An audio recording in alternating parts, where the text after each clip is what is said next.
Hello, everybody. Welcome back to a new episode of Me as Well. As always, I need to first start by saying a huge, huge, huge thank you to all of you. Honestly, I am just always I have no words to even say thank you to you guys for all your love, for the constant message of support that I've been receiving from all of you. And I guess you push me all to keep doing what I'm doing and make me understand that whatever I'm doing right now is the right thing. And I'm very excited about today's episode. It's going to be a bit of a softer episode where with a beautiful woman that I met at Mulai. If you guys know, I talk a lot about Mulai because this is a community that I found out around end of November. And for me personally has been a life-changing moment because I've learned a lot about myself, but I've connected with so many beautiful souls, and one of them is the beautiful Asma that I have with me today. Hi, How are you? I'm good. Happy to be here. Thank you. How are you? I'm good. I'm in my guys, but I was gonna say girls because I'm in my very feminine energy today. Just I love that. I just want to say, I went on a shoot yesterday. I'm feeling very soft girl era, but forget about me for a minute. Let's focus on Asma. Asma, so, I have a tradition and my listeners would know about it because I truly believe your early years always impact your life, and it's always got a good way to kind of look back because at the end of the day, you are only improving yourself, Yeah. you know? So I want to know more. I mean, I know you, but tell us a bit more about your early years. How was your childhood? Where are you from, first of all? Okay, so I'm first off, I would like to thank you for inviting me and having the time to present my story to the world, which is always super exciting for everyone. So yeah, I'm Egyptian. I was originally born and raised in Jeddah, Saudi Arabia.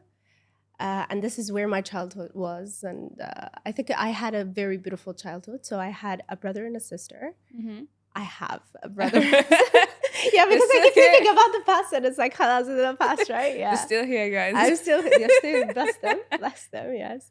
So my sister and my brother are like a big contributor. Definitely my family is a big contributor to that stage of my life, just like everyone else. Mm-hmm. And ever since I was young, I always have been close to my sister. So we're 4 years apart. My brother is like 7 years apart. Mm-hmm. And it was a childhood full of play, full of curiosity. And given the fact that I was brought up in like international schools with a very mixed community of people, expats mainly, just like how things operate here in Dubai. It was like that in Jeddah. And contrary to the belief of what most people would think that Jeddah is such a close-minded city, it wasn't at all, at least for me at the time. I loved it. And I loved growing up in that, Atmosphere, dynamic. yeah. So yeah, my sister and I have been always we've been always close. So I would take her to every place that I go to. Like even my friends. Obviously, I was 4 years apart, and when you're younger, the age difference shows. Yes. So you would see me like a little bit taller, and my sister is like too short, and I would take her with me to places. And we used to go to the same school together. And then I would be like. I would be the popular one in school, and I would be taking care of her, and like anyone who would like bully her in any way, I would be there, I was that like old sister, furious Protective one. sister, Yeah, right? Yeah, exactly. So essentially this is my childhood. My mom and dad have been of great impact, obviously. They were the main reason where they brought us together. So they made sure that we do activities together. So if we go learn a specific sport or get to practice something, a specific hobby, they would make sure that we have to do it together. Schools that we need to be together.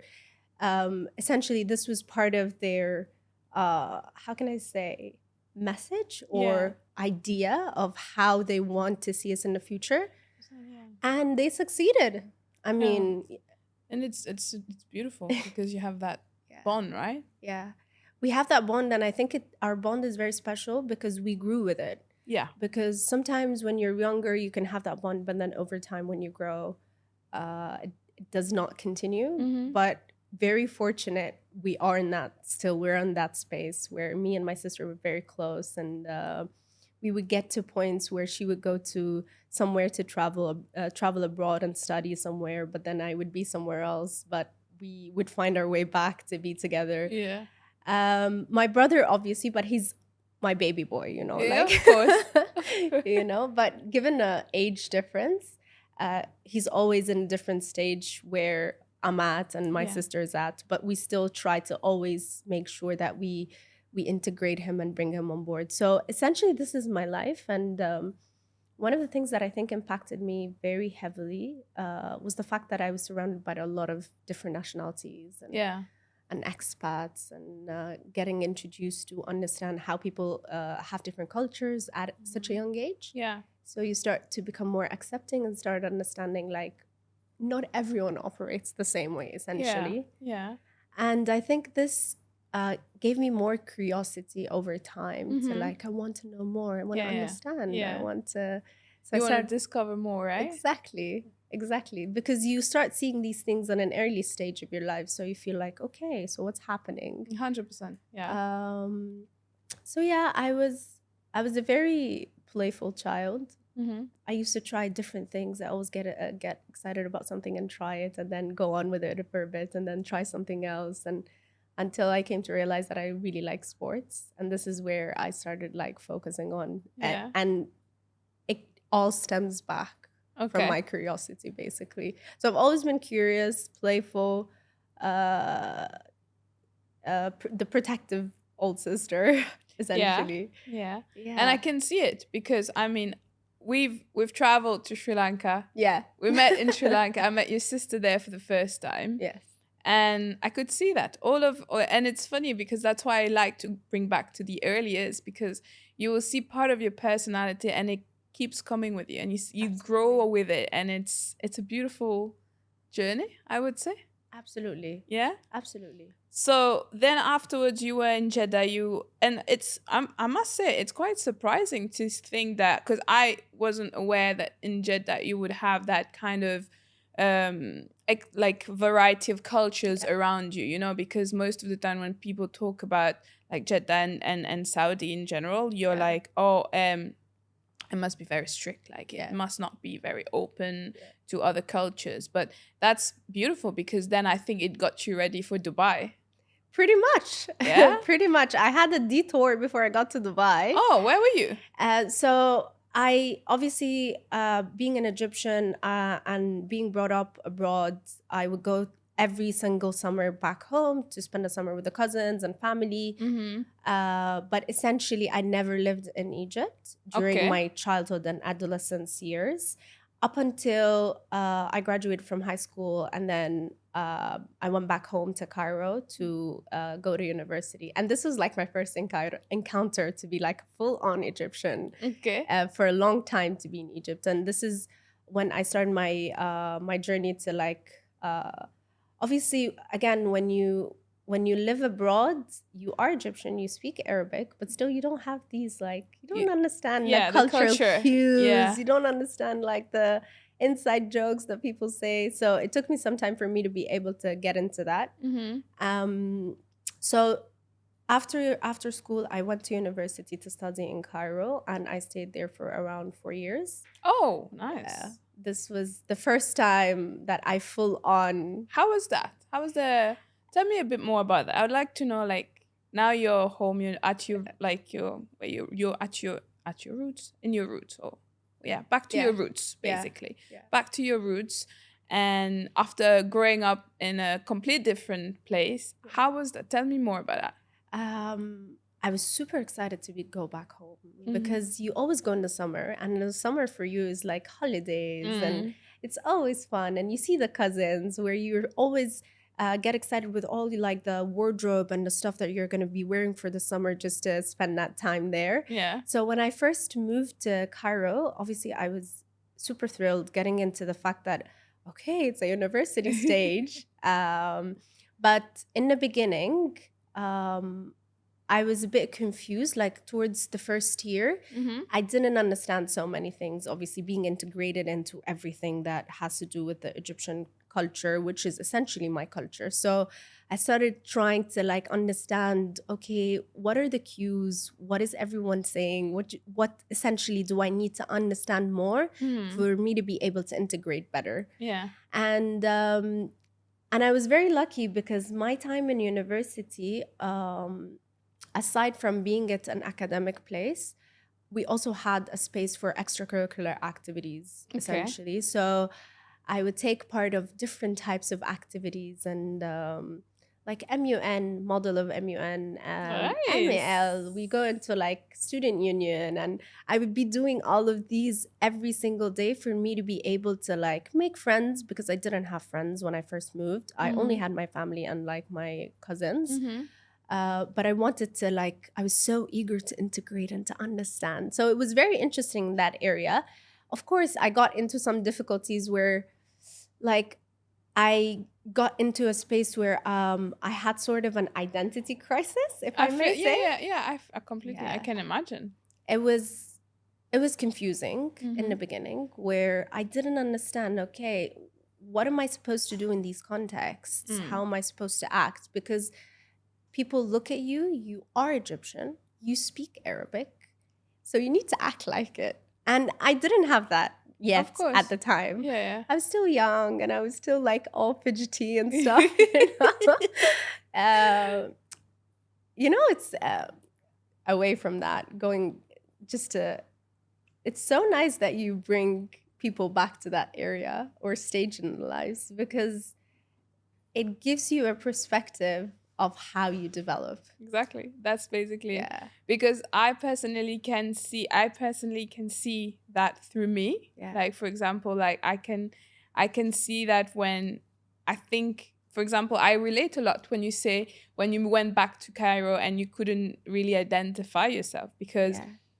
I people would know I grew up between Mauritius and Madagascar, two Yeah. different cultures, even though they're Yeah. close to each other, two different cultures. Yeah. And then you're like, okay, who am I? Yeah, Am exactly. I the girl who's in Mauritius, or am I the girl who's in Madagascar? Exactly. So, and now when I finally find myself, or I believe I found her, like who's the real me, I'm like, wow. She's a mix of both. Exactly. And that's why I love bringing people back to that, Yeah. because I feel it's such an impactful part of your life, you know? Yeah. And as you must have heard, like Fabio mentioned in his podcast, that he has found a study where it says like the first 7 years of your life are the most impactful Absolutely. years of your basically whole life. Absolutely. And I completely agree with that. Absolutely. Because I think in that stage, so many belief systems get formulated, and Exactly. and your mind gets programmed, Exactly. and you get shaped based on the environment that you're at. So it shapes you to a very big extent. But then when you grow older and you start understanding different aspects of your life, you start seeing where you could add some of that here and twist Exactly. some of that there, and it's so interesting. That's why I would like to like really thank you to take me back to Welcome. that stage, You're because welcome. it was a stage full of life, of course, ups and downs. Every time, You know? like, you know, and I think people think that life is all about just it's gonna be a high or a very no. There's high, there's lows, and you just roll with it. And I think you remember that analogy I told you when we were in Sri Lanka. I told you, listen, the road, there's gonna be a lot of speed bump. Yes. There are gonna be time you have to stop. Sometimes you're gonna hit that speed bump because you're going too fast, but just keep going. You know. Yeah, you just keep going, and you just keep understanding that life is a cycle, just like there's day and night. There are these seasonalities and seasons. So yeah. So going back to that. How did you find yourself? Oh wow, that's a good question. How did I find myself? I found myself through experiencing different stuff. And that's why, again, I was so curious, and I was brought up in an environment where I was encountering so many different cultures and so many different belief systems. of course, the ones that you grow up within the family and in the house are usually the most solid ones. But then when you see the world and you see how people operate, you go like, okay, what, you know? So you keep on trying different things. And essentially this is what I did when I moved to university, or during my university stage, which I think was super impactful. Because again, I was still curious and I was still hungry to know more. So I did so many activities. I even worked part-time jobs, and I tried as much as possible to acquire any type of knowledge that would make me understand myself first, and understand my Egyptian side, and understand how I would be able to integrate into that. Am I able to integrate into that? And it was so interesting because in the beginning, at some points I was super frustrated, because at points I would feel like I would sit in a context and I can't relate. I don't understand, like, and people don't get it. And people did not get it at the time. So, so what I did was just like you said, I kept on going. So essentially, I would leave my house in the morning every single day during university at like 7, 8 a.m., come back at like 11 p.m., and literally spending most of my time between studies, going to classes, doing activities, working part-time jobs, and doing sports. This would be my day, essentially. And I would go back to my parents and I was living with my grandparents at the time, bless them, bless their souls. I would go and tell them these stories, and it would be like, how and when did you do all of this? And I'm like, at that age, you're full of energy and power. You want to. So this was like a huge learning curve to me, because what you get to learn at the stage of being in high school and middle school is something. And when you go to university in your town, in your city, it's completely different. 100%. Facing the real world with like different types of people and different types of contexts. So it was a huge learning curve.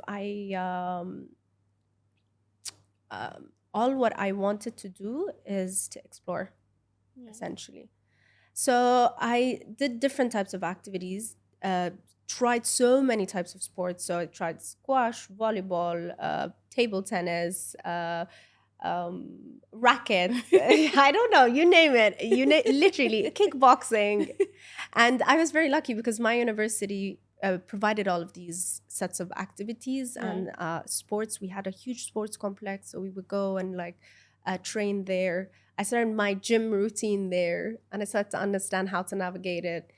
And I worked as a part-time teacher, part-time translator. Even my Arabic was a bit broken, but I took that as a...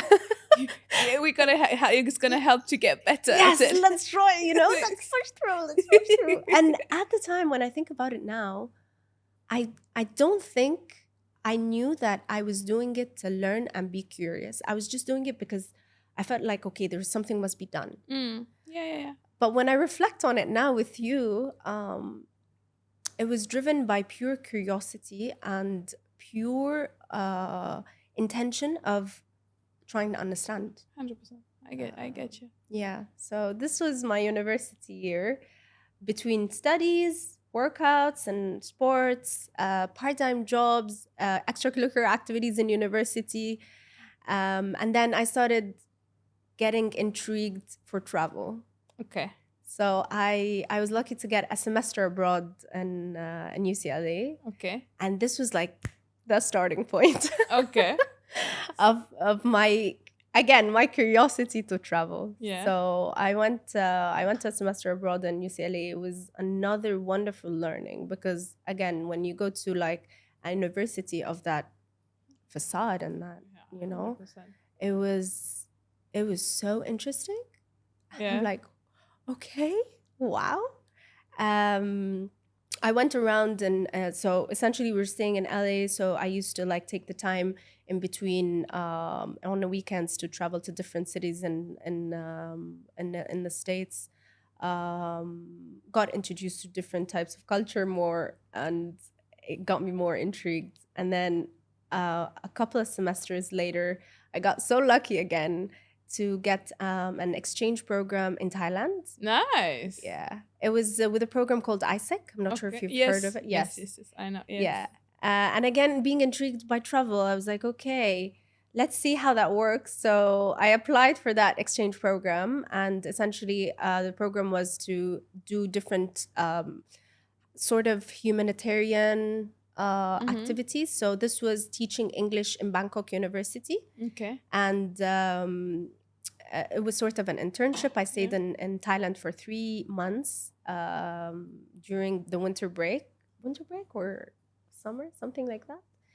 And I kept on traveling around Thailand as well. So, and honestly, looking back at it, I consider myself very privileged Mm-hmm. and very, very lucky. Alhamdulillah, yani, to be no, really thinking about the different opportunities, even if they might look small, but accumulatively they look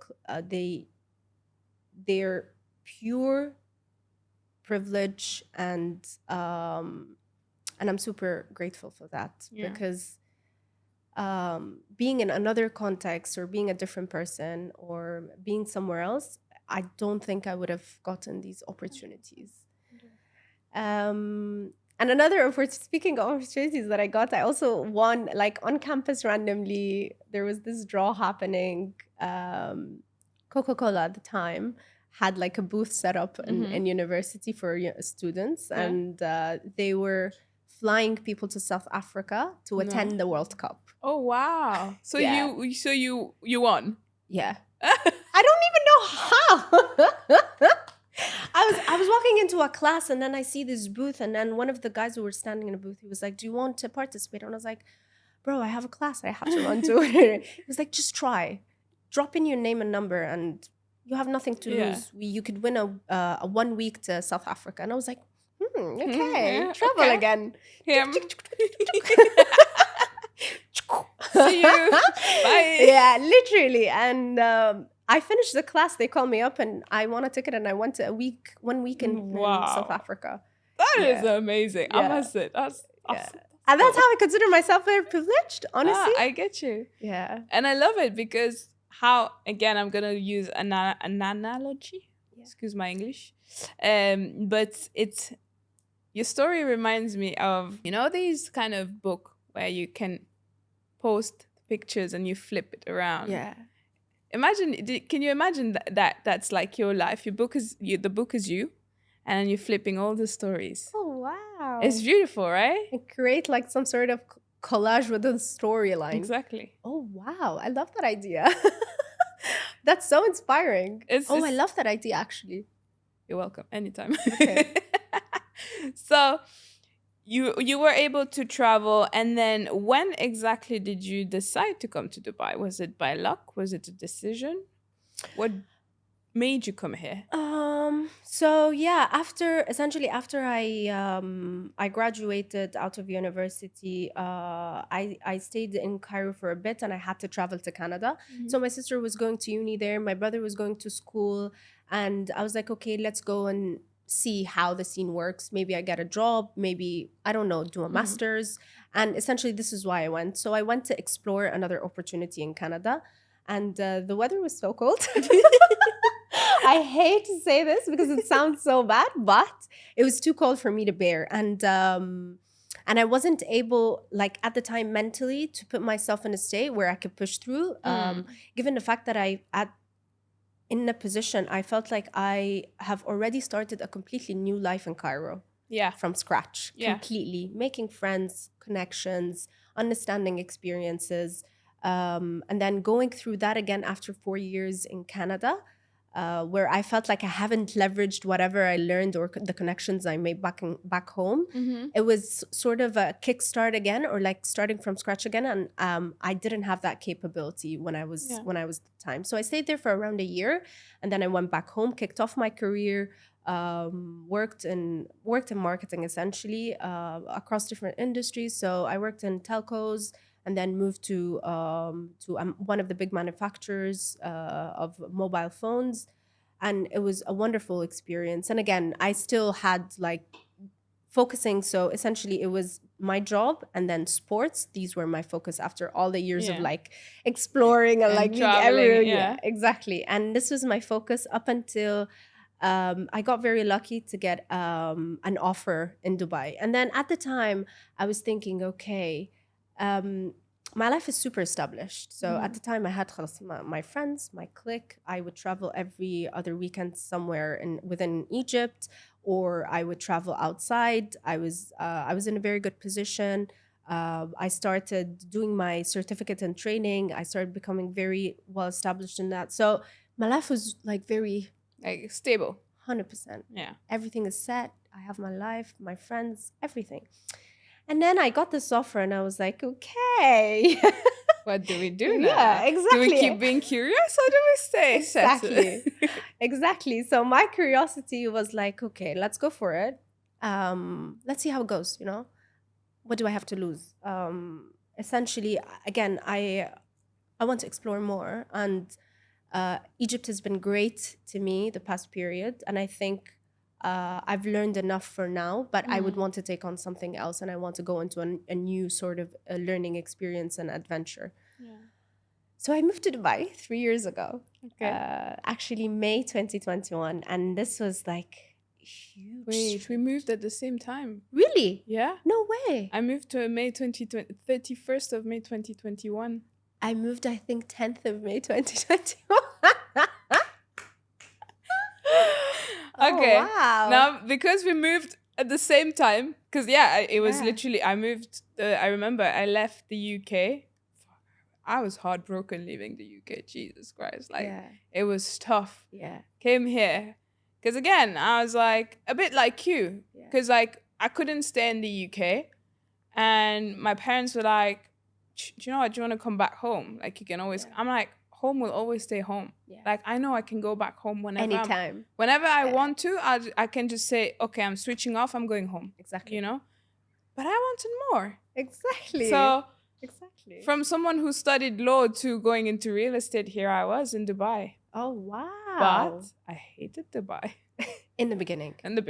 Now, that was like maybe the beginning. Because I think the time I came here made it difficult because it was summer. Yeah. It was hot. Yeah. But now I love this place. Like, if you ask me, where do you see yourself in 5 years? Potentially still here. Yeah. I don't know. I didn't see any other places yet. I love the city. You have no idea. So how did Dubai impact you? Was it the first time you came to Dubai that time? Yeah, I only came once for holiday, and that's it. And I obviously liked the city, but I never like thought about moving or anything. Yeah. It didn't tickle my mind at that point. But then when I got the offer, I was like, okay, let's go. Okay. And as you said, I felt like I wanted more, and I felt like I have capacity for more. And I thought when I got this, I was like, okay, this is for a reason. Then I should probably take it. I think also one of the key drivers that I have in my life is that I don't like to regret missed 100%. Opportunities. 100%. I am so happy you said that. Yeah. I'm so happy you said that because there's this quote. Hold on, what is it? It's better to... Jesus, I forgot the quote, but it's something around the lines that... it's basically saying you'd rather know that you're doing it than not doing it. Exactly. Like, what if, or okay, I'll find the quote. Yeah, the what ifs, I think, kill me. Yeah, exactly. Like, I don't want that what if, you know. I want fine, let's do it. Okay, let's do it. Yes. What's gonna happen? Yeah, literally. I mean, even if it's a mistake, you're gonna learn from it. If it's something good, then good for you. Right? Exactly. And this was the mindset that I moved here with. Obviously, I only had I think one friend at the time. Mm-hmm.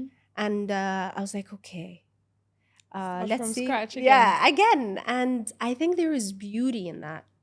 And when you do it over time, when you do it more and more, you realize that it's fine. Mm. It's fine.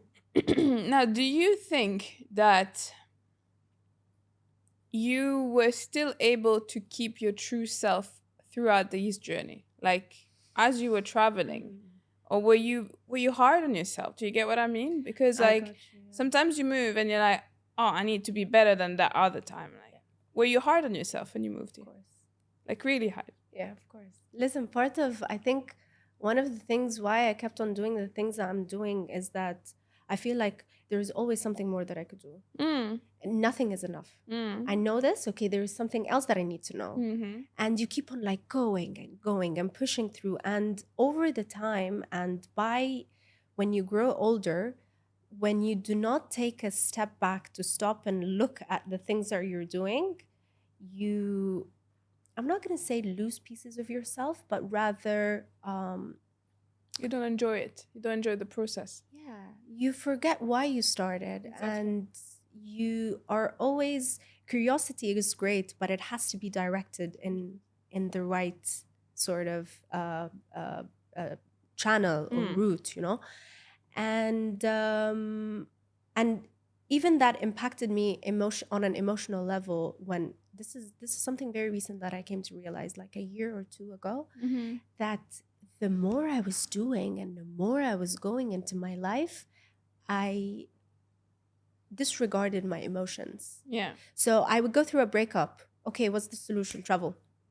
I would go through, I don't know, like something that I would fail at. What is the solution? Go learn that skill. Go into that sport. You know, be better. Yeah. It's something that you have missed out on. You need to do better. Exactly. And it does not give you the time to sit and think and reflect and understand, okay, why did that breakup hurt me? And why did I decide to do that step of traveling? It's because I'm in an escape mode, on a flight mode. Exactly. I was under survival mode. I'm like, okay, let's go. And the let's go too much, essentially over time, makes you lose feelings and emotions, and you don't enjoy whatever you're doing at the moment. Even though I would still say I'm super thankful and I'm super grateful for every single experience that I've been through, as crazy and scattered and everywhere as they are.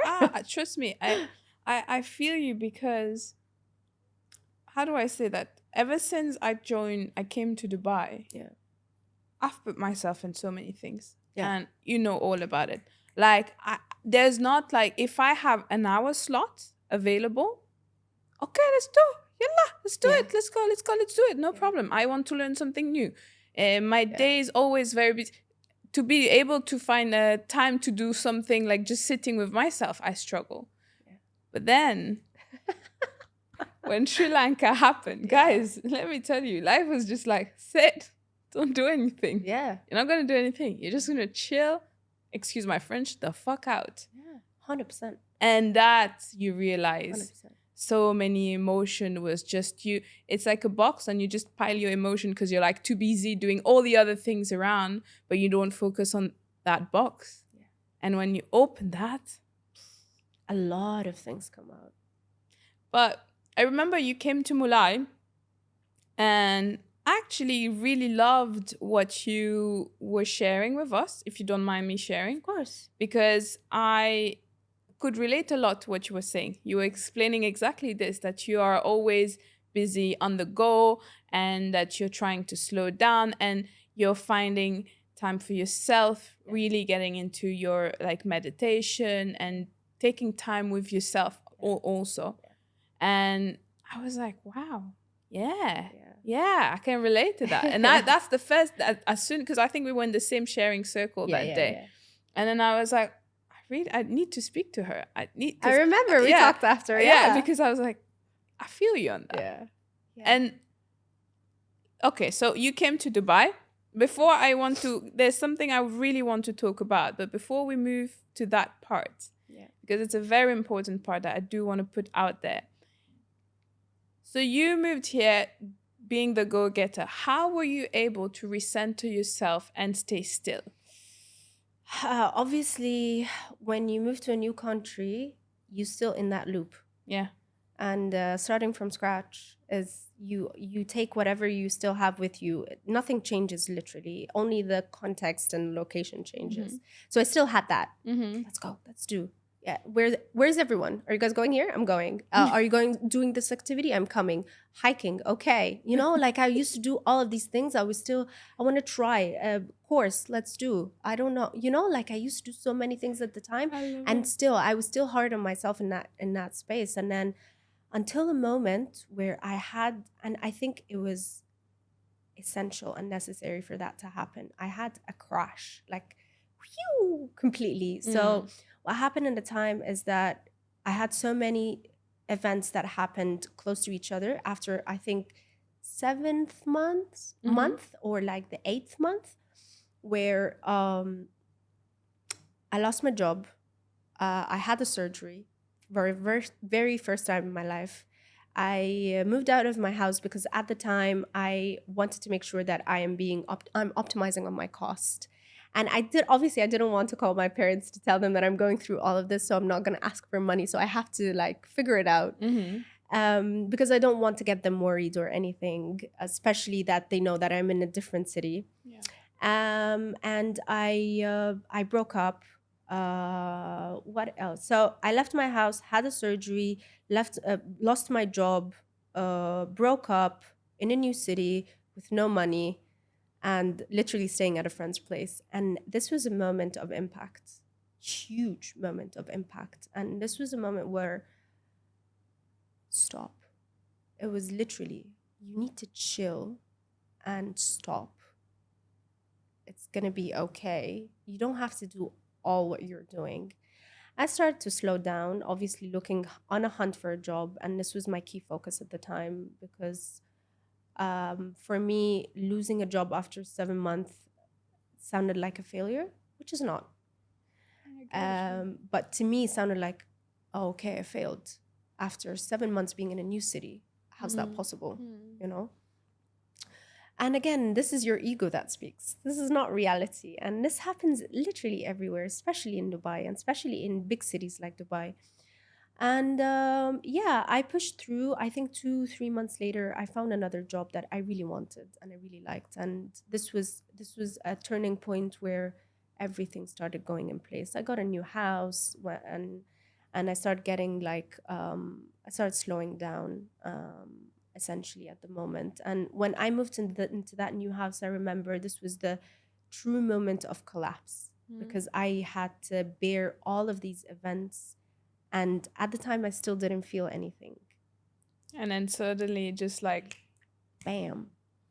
And that bam was so intense that I started getting anxiety attacks and I started feeling lonely, and I was scared that I would not perform in the new job.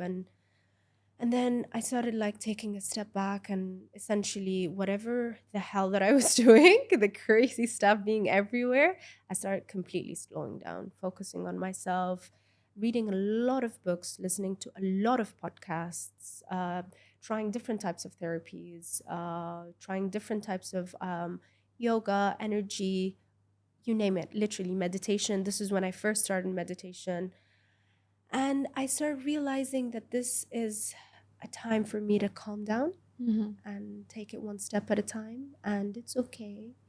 And you're not going to miss out on anything. And my FOMO started to die out. And I started to stay home more. So I needed to make sure that my space was comfy and cozy. I got a cat. With the intention that I wanted something to stick me back to home more because I wanted to sit in and like reconnect with myself and align with my true values and who am I and what do I want to do and why am I here? Yeah. And this was a challenging journey, even more challenging than any part of my life, yet very relieving over time and gives you a different type of perspective. And curiosity again was great and it got me so far. But I needed to slow down. And this was the key message of that. And when I reflect so many times, when I reflect into what happened to me in that stage, I feel like this was the only way that I would have stopped and slowed down. Yeah. Like, you need to stop. Khalas, you know? I love it. Yeah, what else would you have in terms of that? Like events in your life for you to be able to understand that حبيبتي, it's okay يعني. It's fine. It's fine. Life is still going on, you know? Exactly. It's okay. Yeah. And Yeah. it's such a beautiful story. Thank and hats off to you, because you. it's not easy. It's not. Jeez, it's No, not it's easy. not. Like, honestly speaking, like I still remember till this date, like, and I think for me, my stop moment was Sri Lanka. Yeah. Because I was like really going hard. Like, I couldn't, like, I remember. had an injury. I was like, no, I'm gonna keep training. I'm gonna pop, pop, pop, pop, pop, pop. Yeah. And even I remember when I arrived to Sri Lanka, I was stressing myself to go discover the place, because I was like, people travel the world to discover a place, and I'm just in one place. Yeah. Why? And then I was like, I remember I called my friend, I called Erica, and I was like telling her, I was like, I don't know what to do. Yeah. I'm supposed to plan this. Yeah. And I how am I supposed to plan? Everything is booked. And she was like, Mia, calm down. Exactly. Maybe you don't need to do that. Maybe you just need to relax. Maybe It's a you just break. need to enjoy wherever you are, and it's you're on a holiday. She's like, you're on a holiday. So she was literally, I was like, ah, okay. And then that's the moment where I was just, and there's such a beauty. And I wish that if anybody is hearing this right now, that is in our case, go-getters and always want to do a lot of things at the same time and managing a lot of things at the same time, that peace and the beauty of sitting with yourself is just, it's a feeling that I cannot even describe, but only when you get to that feeling that you understand exactly how important, how nice, how the importance of rest, the importance of slowing down, the importance of accepting being with yourself without nobody around and without doing anything. Literally. And it's just absolutely fine. It's like being with your true self. Literally. And that, I wish that to all of you. Yeah. Yeah, literally. But even though you were slowing down, you started something very, very beautiful. Yeah. Because I didn't know that until Ian announced it. So you have a community of women called F365. Yes. What inspired you for this community, and how did this happen? This happened through my own lens and experience. So when I initially started this, it was a phase when I was slowing down, and I started to understand that, okay, if I'm going through this, and if I'm a woman in Dubai, and I'm struggling to, not struggling, but I'm going through so many events. I could only imagine how many women are going through 100%. that. And I essentially started this offline completely. Not offline, but I mean randomly, where I started off by inviting friends of friends, and I wanted to establish true connection. Yeah. Because I was at a stage where I have sort of slowed down, so I kind of locked off myself, where I wanted to completely focus on myself. So I would have a routine of how I spend my weekdays and my weekends. Obviously, I have a 9 to 5 that I work, and I needed to focus on that. I wanted to like make sure that I'm giving everything the right amount of energy and power and time. Yeah. And that made me along the way not have so many social interactions or engagement or gatherings and stuff like that. And then I was like, okay, why not do something that is fun and invite friends and random people? And this is how I started. And I wanted to do it for women specifically because I always enjoy my time around women.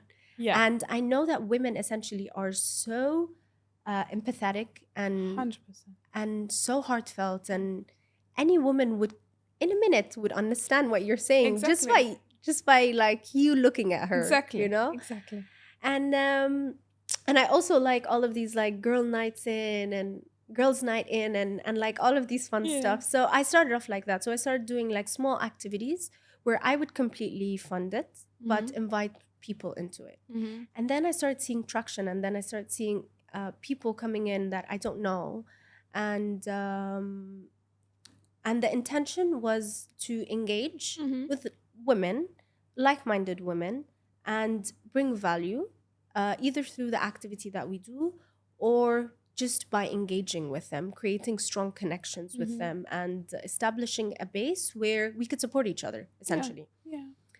And this was the kick-off point. And along the way, I was like, okay, there are actually people that are interested in this. It's not only me. And I was like, okay, that sounds great.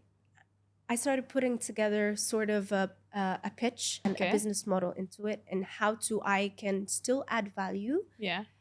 Because obviously I was self-funding it. Yeah. How I could still add value, but still at the same time potentially make it something of my own. Yeah. You know. Yeah. With the same intention and same energy. And then I pitched it. I created this deck and I pitched it to, with the support of another woman that I have to call out for.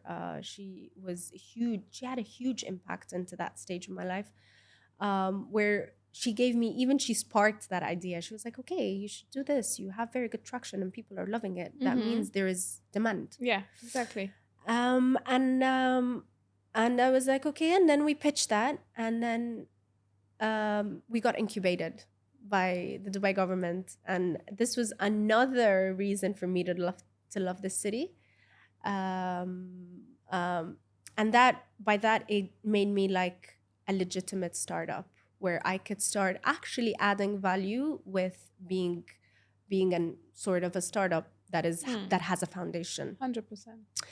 And it has been growing ever since. So essentially what we would do is that we would provide female activities that would essentially add value to different types of women within the community, understanding their personas and their archetypes and what would cater to them, and how I could potentially add value to them through understanding further surveys, sending to ask them questions. Yeah. How do you want to do that? And getting that feedback from them, which I always consider as a gift, would always help me reformulate whatever I'm doing. Yep. So we would do something every week or every other week, and it is essentially for free. And I would have that running side by side with my 9 to 5. So I would have my 9 to 5, prepare for a calendar of events for the community, and have these events running on the weekend. Yeah. And this is how F365 started. So F365 is female forward all year long, essentially. And as a startup, we are at this point wanting to add more value. We have come up with 3 verticals. So we work as a community, essentially. And we have a studio where we help women-led businesses with their content, essentially, their social strategies, given my background in marketing. And I thought this could be adding value with obviously a price point that can cater to a startup or another women-led business. Yeah. And we also have recently partnered up with an academy that is also woman-led, to teach and to give courses and workshops in different areas that could help women as well. Yeah. So the 3 verticals essentially come in a way where the community is a standalone, the studio is another vertical that supports either the community or other women, and then the academy supports the community. So we're trying to create this ecosystem, essentially, where we have everything that caters to women to support them either in their personal or professional life, as a proposition in general. And we are still running the community activities for free because this is our essentially the core. Exactly. Yeah. We are not trying to like look into monetizing the community by any means. I would still want to add value because I remembered the day I stepped into Dubai. And I didn't have friends, and I didn't understand how to navigate across. I get you. I didn't have friends, and I wanted to make friends. So what I did is that I would go to different networking events that would be one specialized in this and one specialized in that, and something that has to do professional, something that has personal. So it was very fragmented, and I didn't have like a strong resource or a strong base to go back to.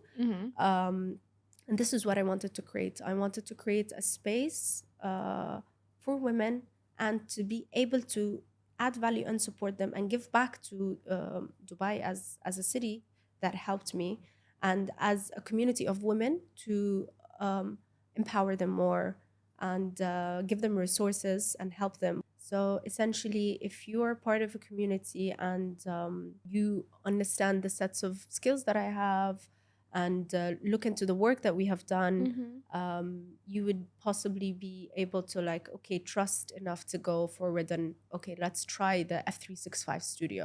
Yeah. And if you need a piece of educational content or a course or a workshop, would be the academy would be the go-to place where we can give different types of courses. So the academy that we've partnered with, it's called Catitude, and it's led with another Egyptian woman who's wonderful, and she's been doing this for quite some time. So obviously we wanted to make sure that we bring someone on board that has the knowledge and the know-how of how to do it, because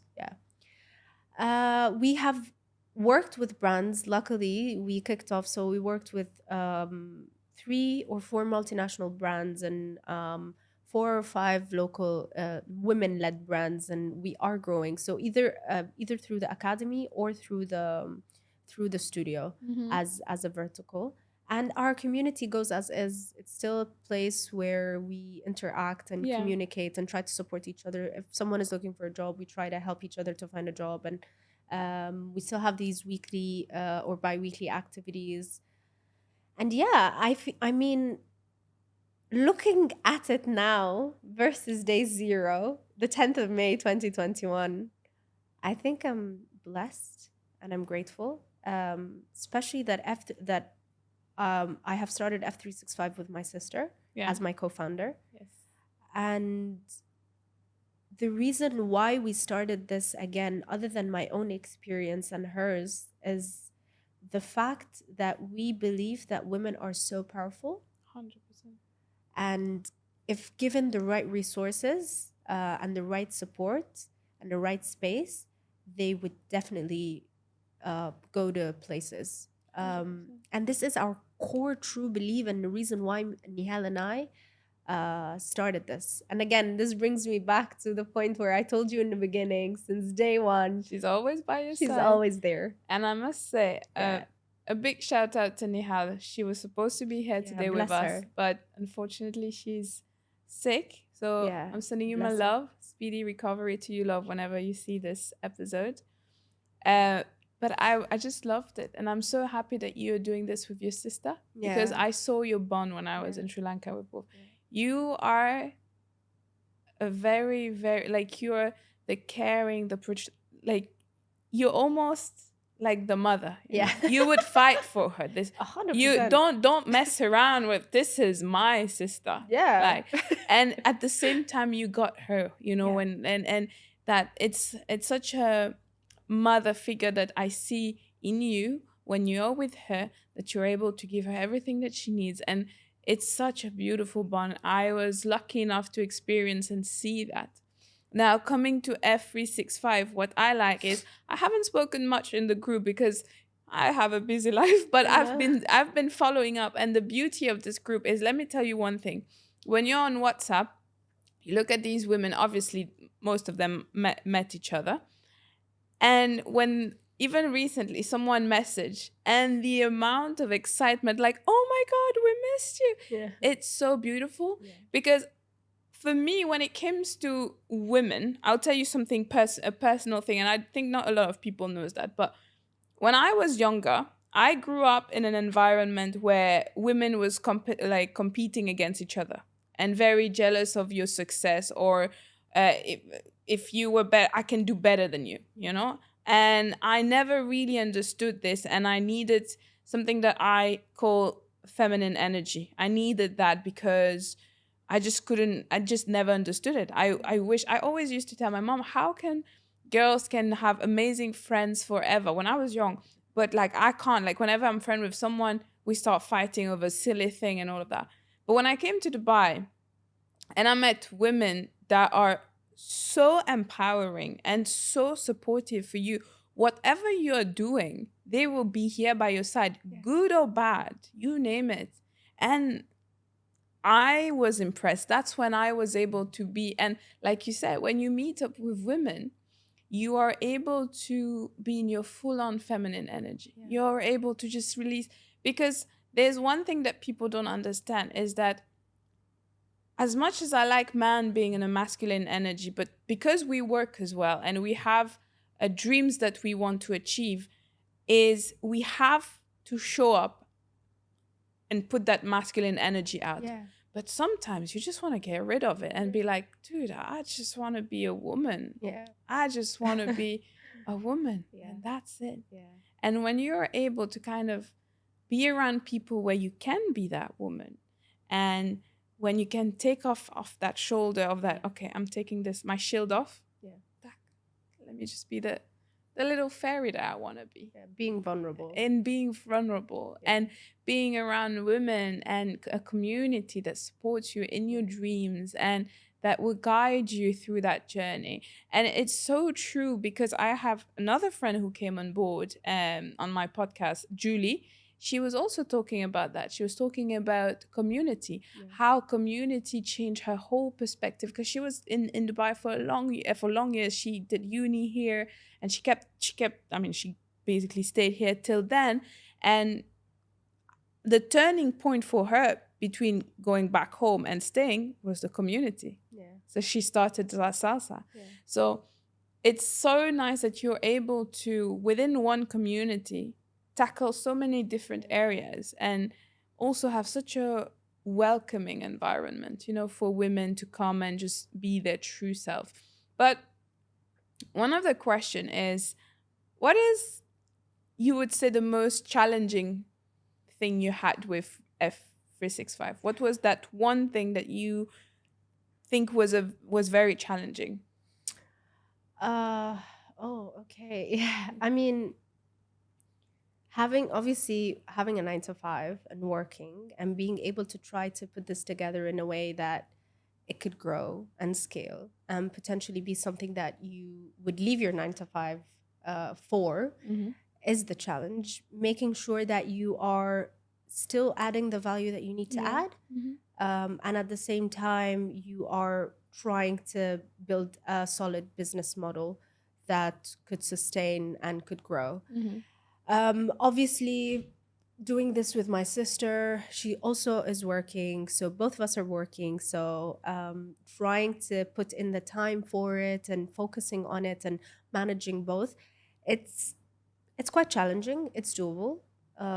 But whatever it takes in a normal stage would take, I don't know, like a week or something. For us, could take like 2 weeks instead, because we're trying to adequately allocate our energy and time into it, because finish our jobs, we finish around 6, 7, we come back home, I would relax or have sort of dinner for a bit and then start working up until 11 and then sleep, wake up early to go to workout. And this is how my week would go for me to be able to juggle these things. And obviously my weekend could possibly be a day and a half or maybe 1 day, depending on the load, where I would allocate a chunk of my weekend into working completely for F365. So this is the challenge. I know we're going to get over it and through it over time, but for now, this is what we're trying to put together. And one of the things that keeps me really going is what you said in terms of how the energy is flowing through the community. And again, it all depends on your intention, and why are you doing what you're doing, and what is your essentially why, and who's doing it with you. And I have been super lucky to be doing this with Nihal, and then recently Hadeer, who's our partner with Catitude, the academy, and the type of energy and effort that we're trying to put into it to grow it even further has been amazing. So it all goes back to why and intention, and I think we have been trying to show that we really want to add value. That's why the community has been growing and people have been loving it. And I haven't spent 1 penny on marketing, and the growth that we're at right now is purely organic and a word of mouth. And I love it, you know. Exactly. And I feel like it's coming to life one day at a time. And and going back to the point of like taking small steps, This is where I'm trying to do right now, taking more steps, yet effective and efficient for us to be able to grow and provide more value into what we're doing and to the people that we have part of the community. And I think you understand now why I wanted to go back to the early years. Look how your schedule were busy, and look how it Yeah, prepared you for 100%. what is now Of course. happening in your life. Of course. Um, Now, when it comes to tell me one memory or one event with F365 that brought you so much joy and that marked your life. I think it was the very first event when I was doing it in my place. Yeah. And I completely it was a painting for therapy. Mm-hmm. And I bought all the equipment and everything and all the paintings and stuff. And I started like preparing the space for it to accommodate to the people that would come. And I would thought 2-3 people would show up. And I ended up having around 20. Jeez. And amongst of which women that I did not know at the time. Mm-hmm. And I was like, wow. That's nice. Yeah. And this gave me more faith into what I was doing, what Nihal and I was doing at the time. And I was like, okay, what's next? You know? I get you. So this was a clear moment. And another key moment was the incubation, when I pitched alongside with my sister to get incubated. Obviously, having been backed up by an incubator that is a Dubai government gives you so much 100%. faith and makes you want to be up to whatever you've been provided with, because the program that we're part of is wonderful, essentially, and it's there to support startups and businesses. So, yeah. Do you know what? I would love to do a part 2 with you and Nihal about F365. I would love that. Because I would really like to know Her also her side Yeah. of the story, you know? So I feel like we'll be having Yeah. a part 2, 100%. I would love that. So before I move into my famous rapid fire question that Yeah. stresses all my guests, but yet they love it, I will have one more question for F365. Where do you see yourself in 5 years or 10 years down the line?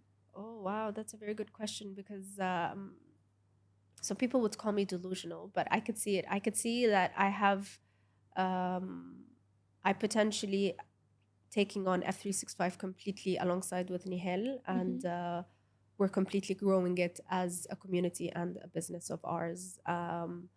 Onboarding more female-led brands to support them with their businesses, bringing all more women and creating more events and activities that are more relevant, understanding how to tackle the community better, make their experience join to date very smooth and wonderful for them to be able to enjoy different types of resources. This is how I see it, and I see it very clearly. And I think this is one of the things that making things smoother and going as challenging as it is, but is that I see it. Yeah. And I believe in it so much that I know it's going, at one point it's going to be something potentially big, inshallah. And I don't think I would have been any prouder or happier of me doing it with my sister, you know? Yeah. And don't call yourself delusional. Yeah. If you don't dream big, Yeah. you go home.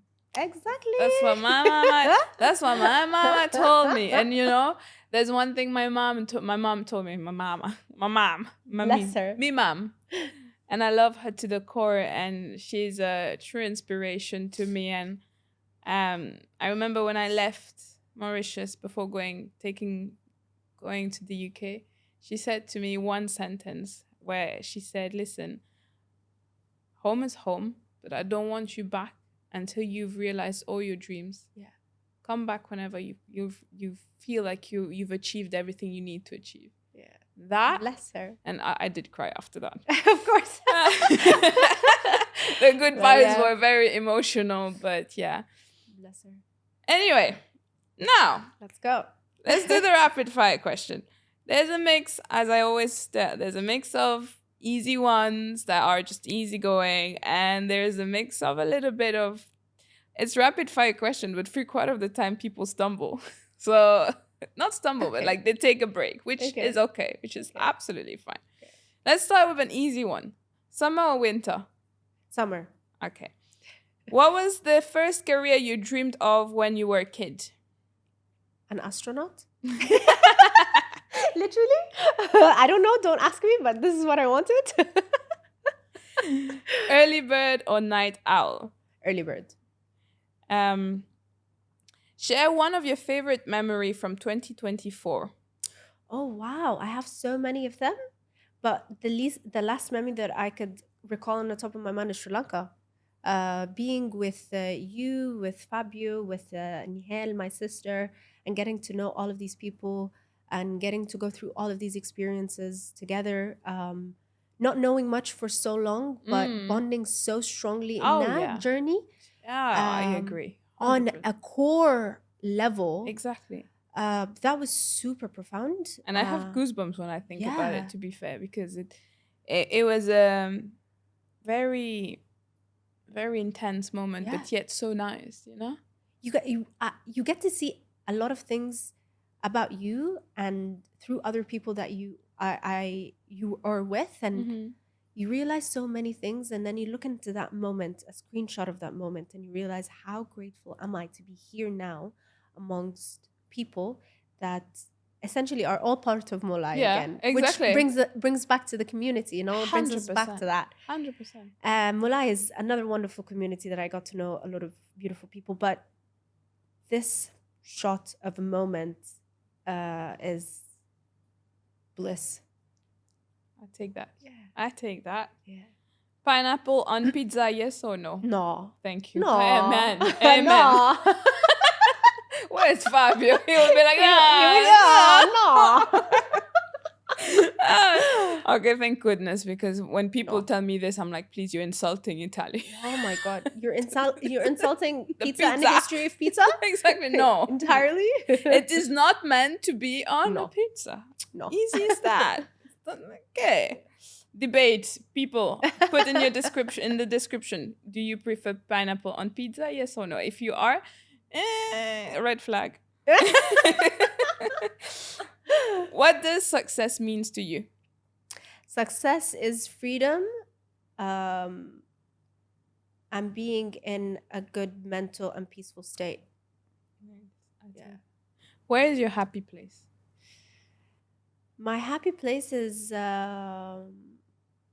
with the people that I really care about and love, which is essentially my family. And of course, people that are close to me and to my heart.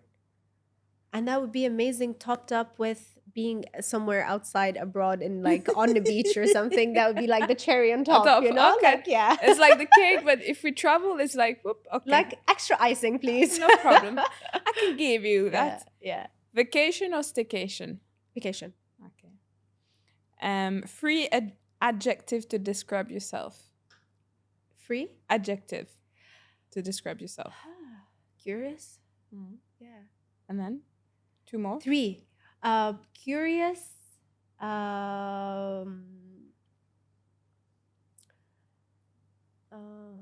Wow. Let me think about that. They do stumble people, these questions. Yeah. Yeah, because you try to think how to make this like more relevant, but like, okay. Whatever comes first to your mind. I would say curious, powerful, and playful. I like that. Yeah. All right. Before the big one, I have an easy one. Coffee or tea? Coffee. Okay. Okay, that was easy. I'm a coffee club. Okay. Now, my favorite of all. Yes. If you had one advice to give your younger self today, what would you tell her, the little Asma? Be yourself and do you, and it's gonna be okay. Everything is going to unfold automatically with no pressure, no stress. Just be you and do yourself and follow your intuition and heart and trying to do good more, and that's it. Yeah. Asma, thank you so much. That was beautiful. Thank you very much. I always enjoy speaking to you. You bring, honestly, there's something about you that I cannot explain, but you really bring a soft side out of me. And I really enjoy that when I'm around you. And whatever you're doing, keep doing. You're beautiful. Thank You're you. very inspiring. Thank you. You are And too. where can we find you and F365? Before I get into that, I want to truly thank you for putting in the time and effort and everything into this, because this is a very, very profound space.